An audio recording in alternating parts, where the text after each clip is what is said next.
ഭഗവതിക്കും മംഗല്യ ആതിര പൂജ ചെയ്യുവാൻ ഞങ്ങളെ എന്നും തുണച്ചിടണം.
ദേവാദികൾ എത്ര കൂടി ഇത്തരമൊട്ടു കഴിഞ്ഞ നേരം സത്വരം സർപ്പപ്പാരം കുഴങ്ങി.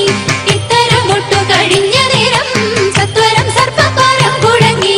പത്തികൾ താണു കാടും ചോര ഛർദിച്ചു വീണു. മുറയിട്ടങ്ങർത്തിച്ചു കേണു. മുരരി ഭൂതത്രൈവ കാണു. ഭഗവാനെ ഹൃത്താമരസത്താൽ മുത്താശൂടുത്താഴിന നൃത്തം മനോഹരമേളം കൂടി ചില നത്ര ദേവാദികൾ പുഷ്പവൃഷ്ടി